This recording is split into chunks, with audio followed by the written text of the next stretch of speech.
ما تحرم شيئا قل يا ربي يا مغني، ينسيك لا تتذكر، سلام على من يشكو. السلام عليكم حبايب ديالي، كدايرين؟ لاباس عليكم؟ صحيحه الوليدات الوالدين؟ تنتمنى يا ربي تكونوا بخير وعلى خير وتكونوا دائما فرحانين.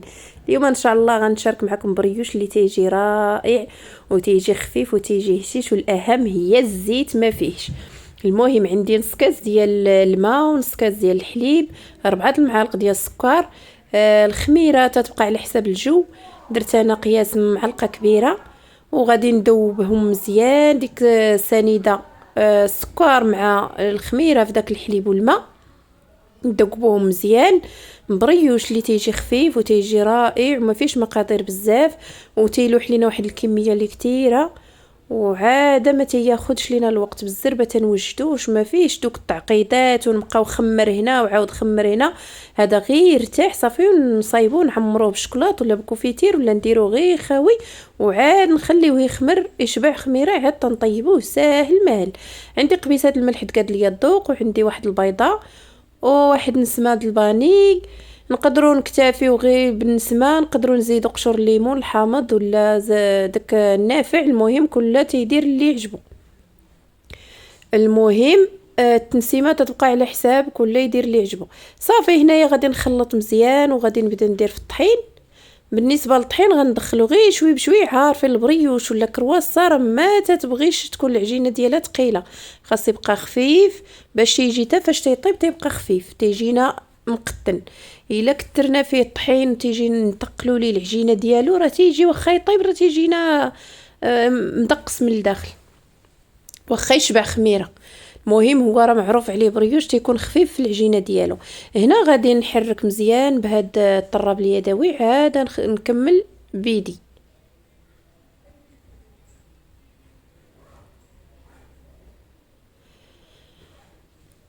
صافي دابا غادي نبدا نخدم في الطحين.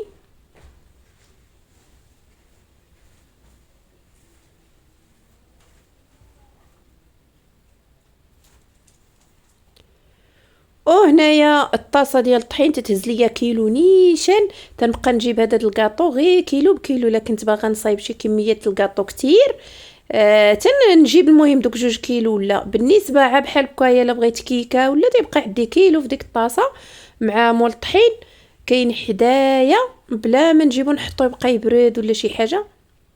المهم هنا راه بديت تنخلط ولقيتو قليل ما غاديش يكفانا، عاد صيفط ولد اختي جاب ليا كيلو. وهنايا داكشي ما مغربلش غادي نبقى نغربل فيه، وانا تندخل الطحين غير شوي بشوي. هنا قلت لبنتي اجي عاونيني لوحي ليا الطحين في نغربلو. صافي هنا غادي نبقاو نخدموا فيه وحنا تنجمعوا غير بصباعنا وحنا بحال تندلكوه. المهم العجينه ديالو خصنا ندخلوا داك الطحين في داك الخليط وحنا تنخدموا فيه باش تيجي خفيف، ما نكتروش داك الطحين ندخلوه بزاف باش غير نجمعوا، لا خاصنا نبقاو نديرو غير شوي بشوي حنا تنخدموا، ندلكوه مزيان ونخليه خفيف. معروف على البريوش خاصو تبقى العجينه ديالو خفيفه. هنا غادي نزيد واحد 3 المعالق. صافي وغادي نجمعو، ومني غادي نجمعو ندخل داك الطحين مزيان في ديك العجينه ما يبقاش طحين. غادي نزيد معلقه ديال الزبده. معلقه الزبده هي اللي تتعطينا ديك الهشه في هذا البريوش وتيبقى رطب حيت راه ما دايرينش فيه الزيت.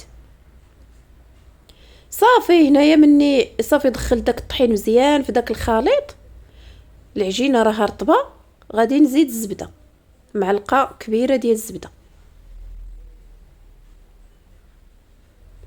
غادي ندخلها حتى هي مزيان في داك الخليط وغادي نخليه نغطيه ونخليه يرتاح، ماشي يشبع خميره غير يرتاح، باش مني نبدا نطلقوا فيه بالمدلك ما يبقاش يرجع في بعضياته. حتى تنديروه في الطاوه عاده تنخليه يشبع خميره. صافي هنايا غادي ندخل ديك الزبده مزيان في ديك العجينه، والعجينه تبقى مرخوفه.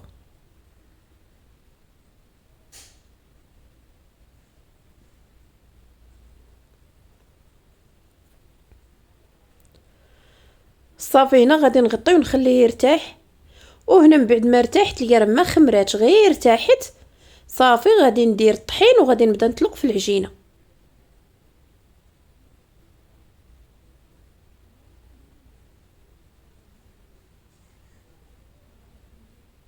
مع العجينه مرخوفه ضروري من الطحين. صافي غادي نطلق بالمدلك.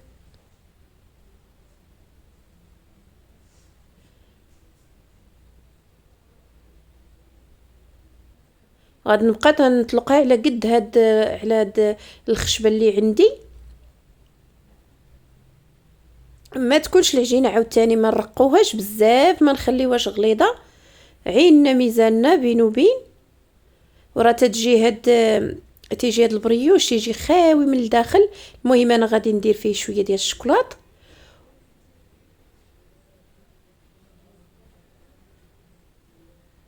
ونقدروا نديروا فيه تا كوفيتير. بالنسبه لهنا انا طلقته، انا غنديرهم غير صغارات، غنقطع دوك الطريفات صغار، نقدروا نكبروهم.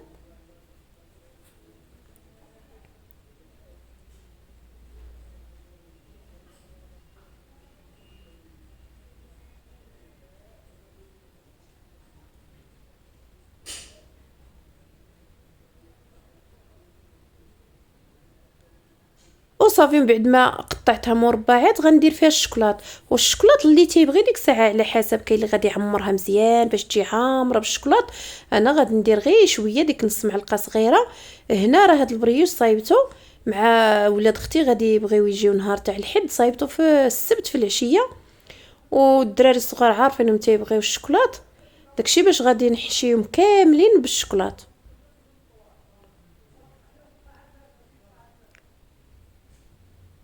المهم غندير فيهم الشوكولاط كاملين، عاد غادي نبدا نخدم.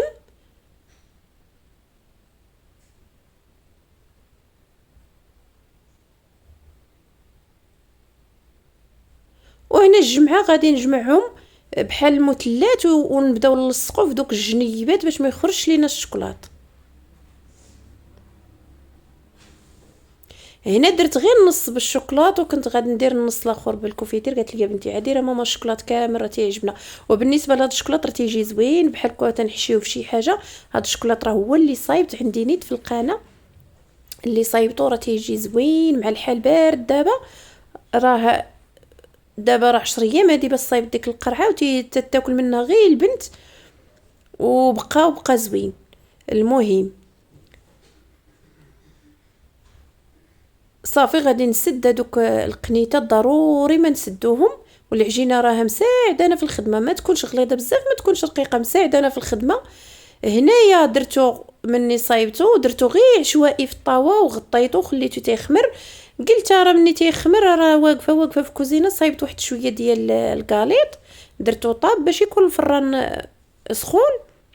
هنا راه درت واحد داك صفر بيضه، شويه الخل، وهنا راه خمر مزيان. غادي نشيتو لان غير بالخف حيت لا ما نطفيوش داك البريوش ديالنا راه خامر. والتزيين تيبقى على حسب. انا غادي عندي واحد كاوكاو طاحناه بالقشور ديالو داك الاحمر خضر، طاحناه خضر هو باش غادي نزين. صافي. وبالنسبه للفران ملي غندخلوا البريوش ديالنا غادي نقصوا الفران، غنخليوه بحال بغينا نطيبوا الكيكه. راه الا جهدنا ليه الفران راه ما تيتحمر هو بواحد السرعه ويجينا معجن من الداخل. تا هو البريوش ولا كرواسه راه تتبغي الطياب ديال الكيكه كثريه. بريوش وهذا اللي تيكون بحال الشهده مجموع خاصو طياب ديال الكيكه باش يجينا محمر وتيجينا من الداخل زوين طايب خفيف. وهذا الشيء اللي كاين غير نشارك معكم هذا البريوش حيت جربته وعجبني. راه انا تنخدم واحد الشكل اخر هو اللي تنخدم بزاف، وهذا كنت شفتو جربته عاد شاركته معكم عجبني. ما فيش مقادير بزاف، ما فيش الزيت، ما فيش حتى الخدمه، ما فيش قوه التخمير. المهم عجبني وقلت نشاركه مع خواتاتي وهذا الشيء اللي كاين. وصافي دابا غندخلوا الفران. وهنا من بعد ما طاب البريوش طيبته في العشيه وخليته صافي. ما بقيتش في العشيات ما تيجيش التصوير زوين وانا نخليه حتى الغد في الصباح واخا برد. بقى فتي وبقى زوين. المهم ماشي ديك الساعه صافي غطيته وخليته حتى الغد في الصباح، راه بايت بارد دابا وبقى فتي وراه تيجي خاوي من الداخل وتيجي خفيف وتيجي مقطن وخفيف تيجي. وهادشي اللي كاين غير نشاركو معكم حيت شي حاجه اللي ساهله ماهله وتنتمنى تجربوه راهي تيعجب الوليدات. وتنقول لكم نهاركم مبروك. السلام عليكم.